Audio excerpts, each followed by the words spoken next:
Elena tells me this all the time. Like, she's like, the reason women don't like you, Grant, is because you don't filter anything. Right. And you sound like she's like, she knows, like, the favorite people in my life are women. My mother, I would have done anything for her. Mm-hmm. And she was my best friend. Yeah. And I depended on her.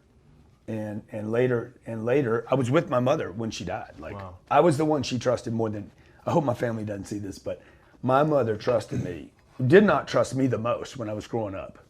And when she was dying, knew that no matter what, I would do something. I would be there for her. Wow. Like, and I would tell her the truth. Always tell her the truth. I'm the one that, when my mom, I got a call after Sabrina.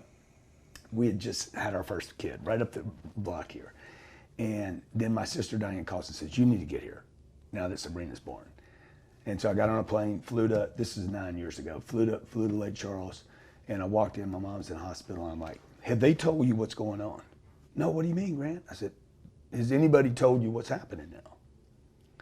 And she's like, no. I said, well, what do you think's happening? And I was the first one that had the conversation and got her to say, well, I'm gonna die.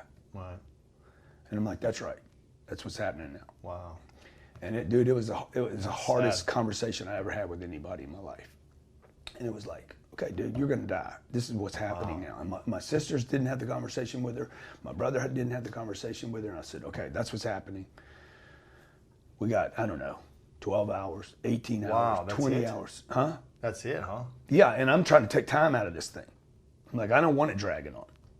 Because I know she doesn't want it to drag on. Yeah. She'd always told me, she's like, hey, look, when we get to this place, don't let this thing drag out. I wouldn't want it to drag out. Right. Was she in pain or was it? No, not really, And I said, look, how do you want to die? Wow. Because you're going to die. That's what's happening. I know. God damn it, Grant, I know.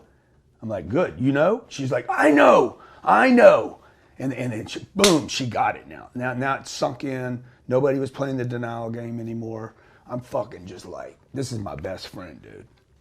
And so I'm like, how do you want to die? Wow. What do you mean? So I said, you want to stay here? Fuck no. Because she was that kind of woman, right? She's like, I don't want to stay in this hospital. Good, where do you want to go? I want to be in my house. All right, good. Do you want me to get a car to pick you up? You want to drive home? You want me to drive you home? No, just get me in my car and drive me home. Wow. And then when we got to the house, I just walked her through all the pieces. Where do you want to be? Let me sit in the living room. Dude, it was fucking so hard. Wow. Like even today, right now saying it. Was her body just falling apart or was her organs cancer? The internals just, it was cancer. Yeah. And so the organs are shutting down now.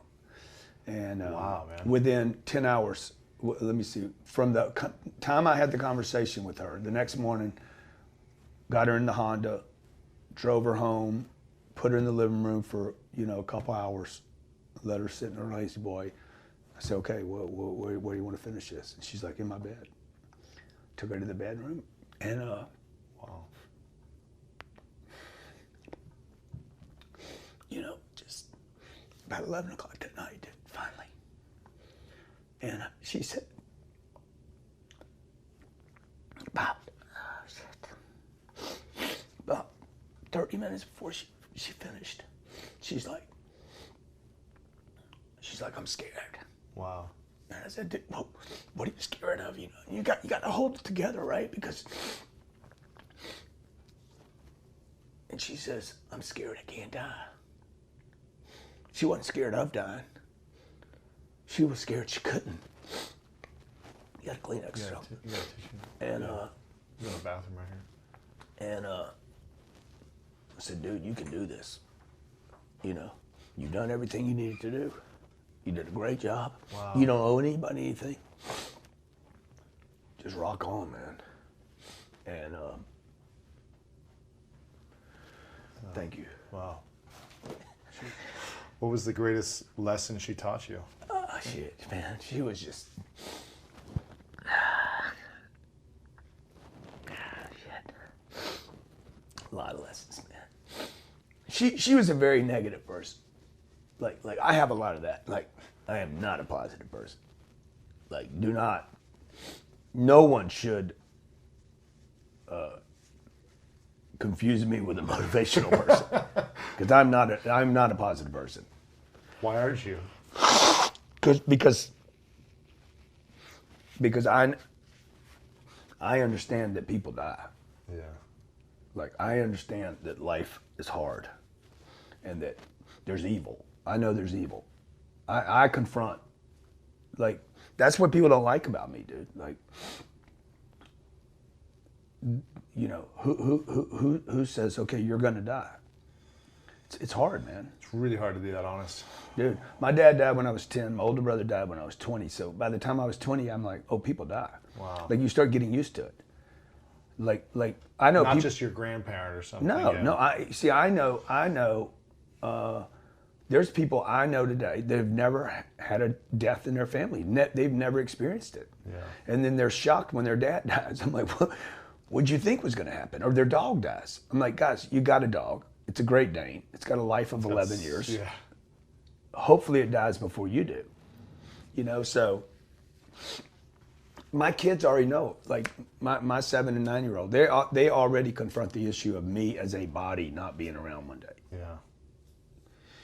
So my mom taught me a lot, man. She taught me, you know, tried to talk me out of most everything I ever did because she was negative. She was a mother, and it's a mother. She wanted to protect you. Make a sure mother's you're safe. 50% negative. Has to be. Right. You know, you're going to get a cold. Put your shoes on. Don't go out in the rain. You know, so. But I had to learn how to. I had to learn how not to listen to that 50%. You know? Wow. Was there anything that she taught you in the end, or any regrets from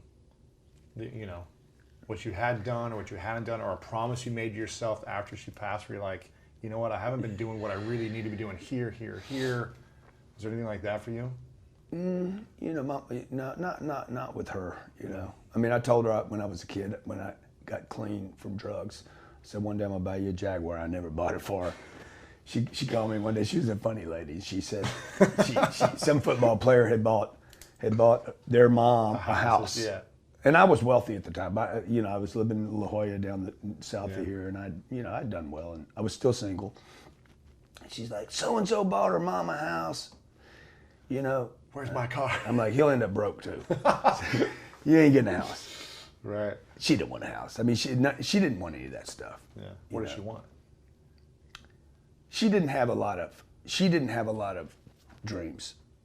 You know, I don't think she lived way below her potential. Yeah. And that's why I understand women. You know, my mom was she was a 50s housewife, and my mother lived for her children. Yeah.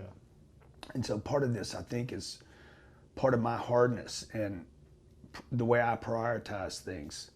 I know my mother made a mistake putting her kids first. Wow. That was a mistake for her. Wow. What should she have done? She should have put herself first, not us first. Why? Because she was more worried about five little kids than her own dreams. And I just, when I watched, my dad died, left her to run everything.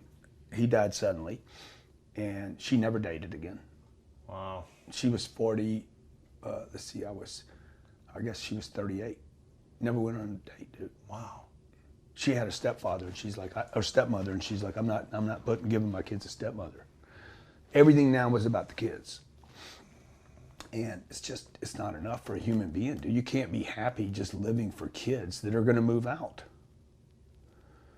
You know, so. What advice would you have to women about following their dreams? Dude, all people, men and women, they should be more greedy about their personal dreams. Well, what if they Because say, I well, think I've got these 5 kids and I've got this responsibility and... Yeah, you do, but you also have a responsibility yourself. Like, how can if I can't take care of me, how can I take care of somebody else?